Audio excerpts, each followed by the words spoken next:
Hey everyone, welcome back to the channel. Today we're diving into the world of Honkai Star Rail, and I've got something special for you. A brand new updated tier list for version 2.5.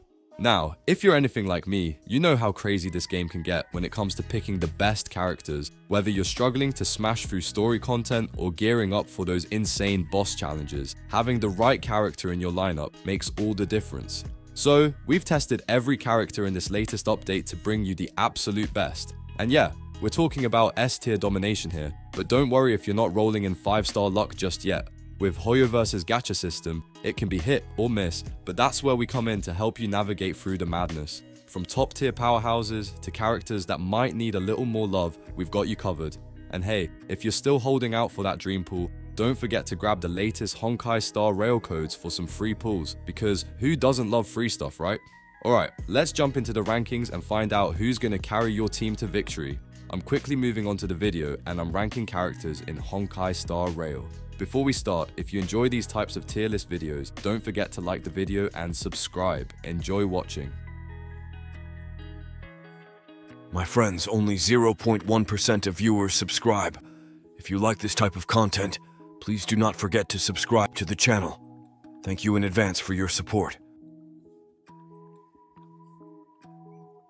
The characters in this tier are, in order from top left to bottom right, Arlen, Trailblazer Physical, Trailblazer Fire, and March 7th. Alright, so let's dive into some characters from Honkai Star Rail, starting with one of the more, shall we say, tricky choices, Arlen. Now, I don't know about you, but every time I try to make Arlen work, it feels like I'm walking on a tightrope without a safety net. His whole deal is that he dishes out more damage the lower his HP is. Sounds cool, right? Well, only if you've got a shield-bearing buddy glued to his side constantly. The problem with Arlen is, he's like a knockoff Blade. He sacrifices HP for damage, but unlike Blade, Arlen can't quite pull it off. And trust me, getting him to that sweet spot where his HP is low enough to deal big damage, but not so low that he's kissing the ground. It's a balancing act. One wrong hit and poof, Arlen's out. Next up, we've got Trailblazer Physical. So, these guys are technically your OG physical DPS, right? They deal a mix of single target damage and some blast AoE, which is nice. And hey, if they hit an enemy's weakness and break it, they can even buff themselves with an ATK boost, plus they've got this party heal using their technique before the fight starts. But let's be honest here, does anyone really use the technique? I mean, we've got space anchors all over the place, ready to heal us up for free. So yeah, Trailblazer Physical has its moments, but overall, they're just kinda there. Not bad, but definitely not blowing anyone's mind. And then, we've got Trailblazer Fire, our trusty tank. Now, here's someone who knows how to take a hit. Trailblazer Fire is all about protecting the squad by taunting enemies and making sure those hits land where they're supposed to. On them, not your squishy damage dealers. With their ultimate, they can even throw a shield on the whole team, which is pretty clutch in a pinch. But don't get too excited about the damage. Sure, the ultimate technically does some damage based on their DEF, but let's face it, it's not much. They're a shielder, not a DPS. Keep your expectations in check and you'll be fine. Now, we can't forget about March 7th, aka the cutest girl in the universe. She's here to throw shields on your allies, and her whole thing is counter-attacking whenever a shielded ally gets hit. It's adorable really, but don't get too hyped about her damage either. It's pretty low, so she's not going to be carrying the team in terms of DPS. That said, her ultimate is where things get interesting. It can freeze all enemies at once. That can be a real lifesaver, especially if you're running simulated universe on the remembrance path. She's like the queen of stalling out enemies, so don't sleep on her utility, even if she isn't hitting hard.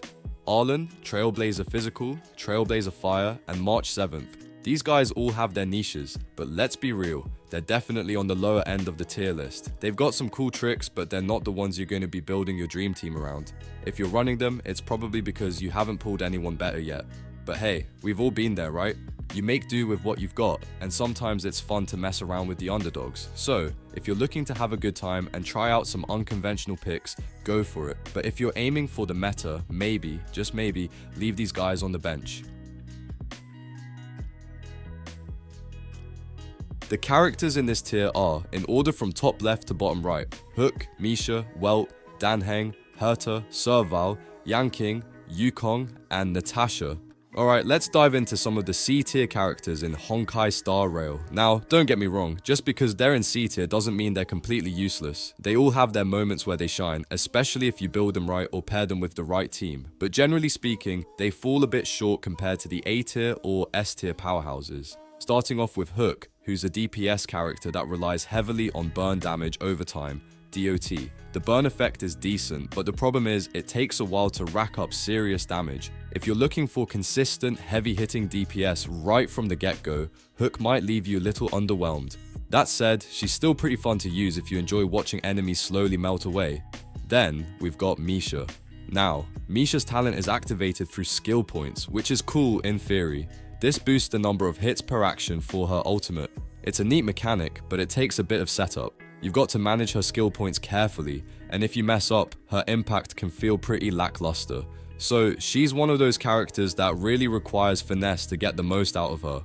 Welt is another interesting one. He's more of a support character with some nice crowd control. His ultimate creates this black hole zone that can imprison enemies, which delays their actions and reduces their speed. Sounds awesome, right?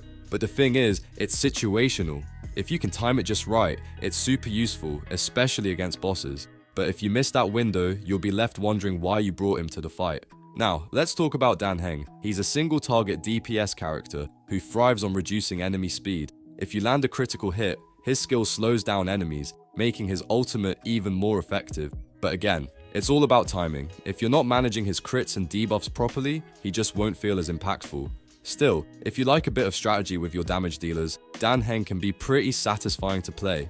Herta, on the other hand, is all about that AoE damage. She's got this interesting passive where she triggers extra AoE damage when an enemy's HP drops below 50%. That sounds great on paper, but in reality, it's not as game-changing as it seems. It's one of those abilities that's nice to have, but won't carry you through tougher fights. Still, she's great for clearing out waves of weaker enemies. Finally, we have Yang King, who focuses on single target damage. His skill boosts his crit rate and crit damage, which lowers the need for critical rate gear. It's handy, but you need to build him right to fully take advantage of that crit boost. If you can stack enough crit damage, he'll hit hard, but he's a bit more gear dependent than some of the higher tier DPS characters. And that's just a taste of the C tier crew. Again, none of these characters are bad by any means, but they do require a bit more finesse or specific setups to really shine. You've just got to work a little harder with them. But hey, sometimes that challenge is what makes the game fun, right? The characters in this tier are, in order from top left to bottom right, Dan Heng in Bibito Lunai, Jingliu, Seela, Sushang, Asta, Tingyun, Argenti, Blade, Clara, Jingyuan, Qingque, Jade, Luca, Sampo, Gwynaifen, Hanya, Bailu, Gepard, and Lynx. Alright, let's dive into some of the B tier characters in Honkai Star Rail. These are the solid, reliable characters that might not always make the spotlight, but when you need them, they'll get the job done. We've got some pretty interesting picks here, so let's break them down.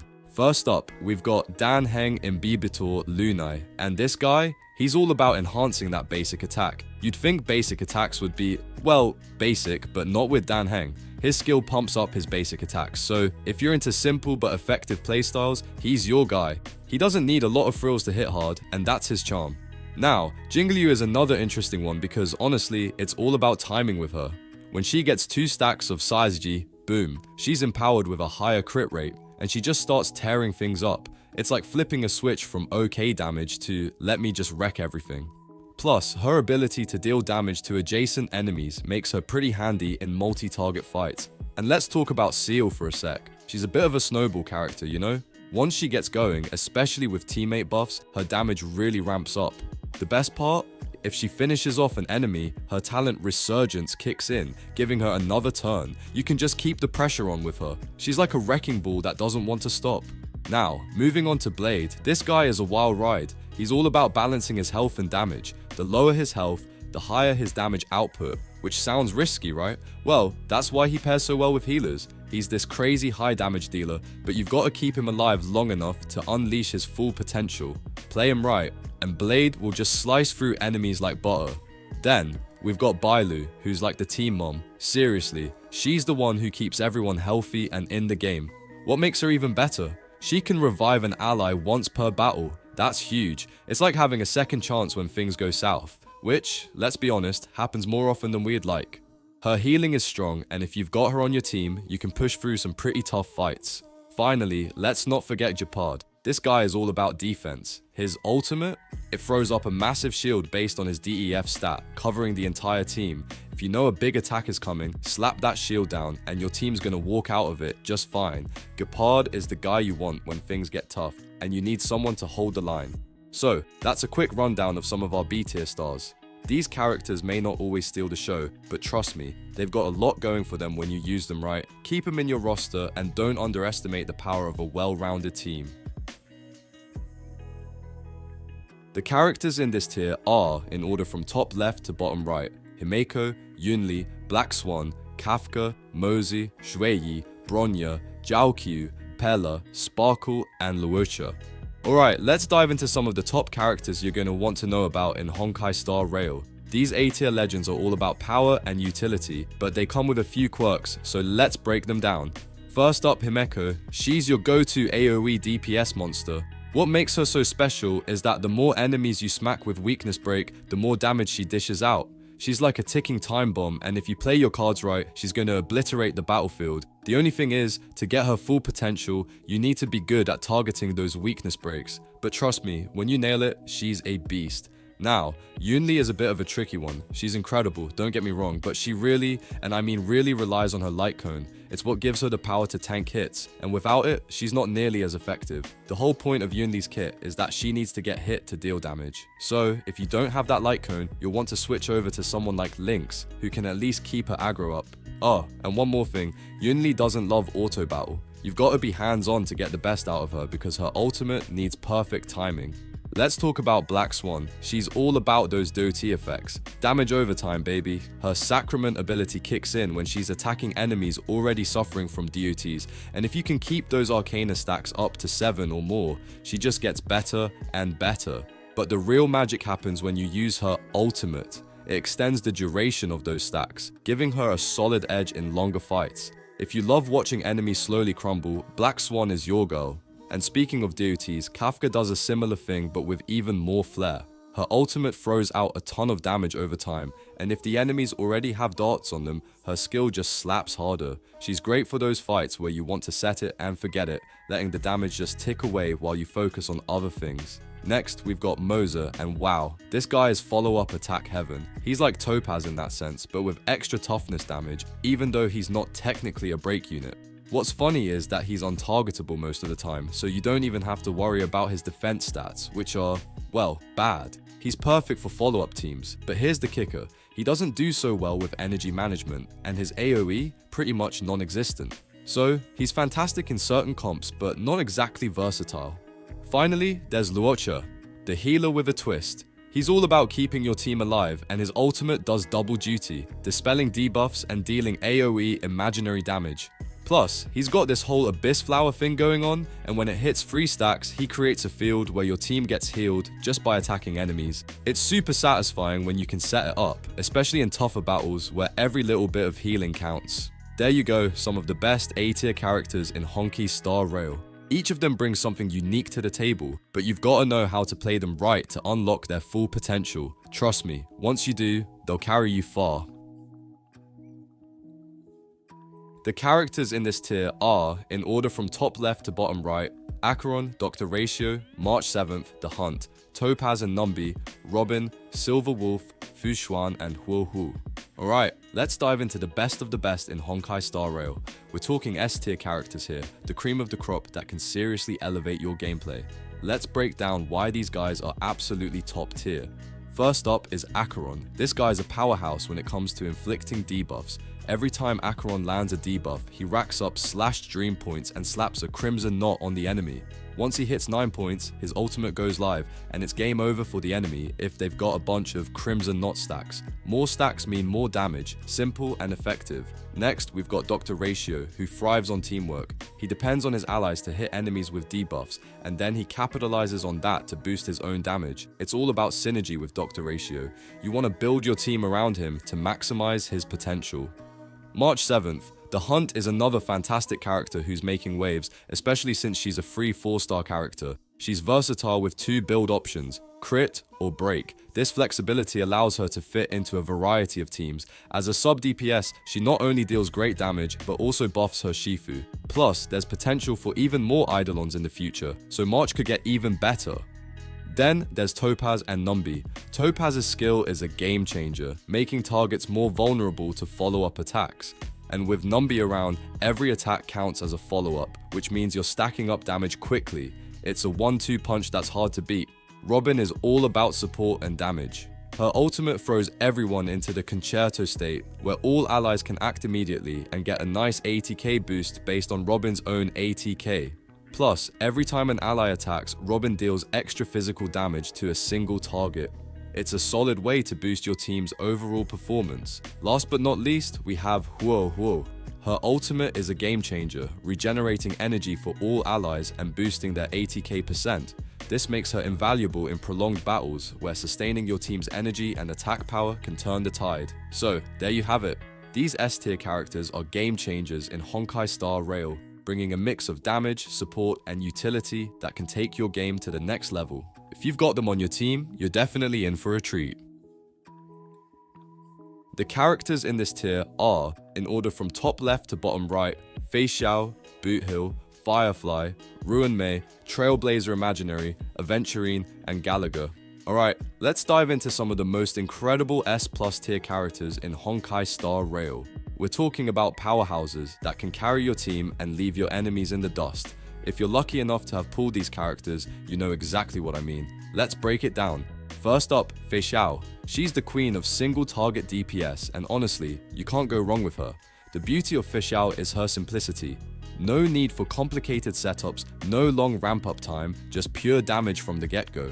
Her energy mechanic is super forgiving too, allowing you to stack up 2 ultimates at once, which is chef's kiss. You can get creative with team setups, but let's be real, if you got Robin or another limited 5-star, it's like winning the lottery. Also, Fei Xiao's abs, literal steel. That's how powerful she is. Then, we have Boot Hill, the cowboy who's all about breaking enemies down. His ultimate guarantees that bosses will suffer from physical weakness, which makes him a solid pick for practically every fight. The guy's got break DMG down to a science. Just slap some break effect and SPD on him and watch him destroy weakness broken enemies like it's nothing. Honestly, he's so fun to use, especially when you see those massive damage numbers popping off. Just maybe steer clear if you're up against someone with high physical RES, or you'll be in for a rough time. Now, Firefly, she's all about the flames. When she pops her ultimate and enters combustion mode, things heat up, literally. Her attacks get supercharged and her break efficiency skyrockets. What's great is that she can hit both single targets and their nearby buddies with her enhanced skills, applying fire weakness break and dealing even more break DMG. If you've got enemies lined up and already weakness broken, Firefly will turn them into ash. It's satisfying to say the least. Let's not forget about Ruin Mei. She's that support character you never knew you needed until she's in your squad. Pair her with Silverwolf and you've got yourself a weakness breaking duo that'll make even the toughest enemies crumble. Her overtone effect is crucial, so keep that skill, normal attack rhythm going to maximize her output. Ruin Mei is all about making sure enemies take more damage for longer, which makes her perfect for drawn out battles. Then, there's Trailblazer Imaginary, who's just wild. If you're running a break team, they're your MVP, no question. The toughness damage is off the charts, and their ability to lock down enemies post-break with a 30% break delay, yes please. The supercharged break DMG they bring to the table makes them a serious asset. The only downside is that if the enemy isn't IMG weak, you might not get the best value out of them, but when everything clicks, it's like watching a symphony of destruction unfold. Finally, we've got Aventurine. She's all about shielding and follow-up attacks. Her skill, Fortified Wager, throws a shield onto your allies, and you rack up points when those shields get hit. Once you hit 7 points, Aventurine unleashes a barrage of follow-up attacks that can swing the tide of battle. It's a great mechanic if you're looking for a character that brings both offense and defense to the table. So yeah, if you're thinking of building a team around any of these S+ characters, you're in for a treat. They're strong, they're versatile, and they'll absolutely dominate the battlefield. The video ends here. See you in another video. Don't forget to subscribe.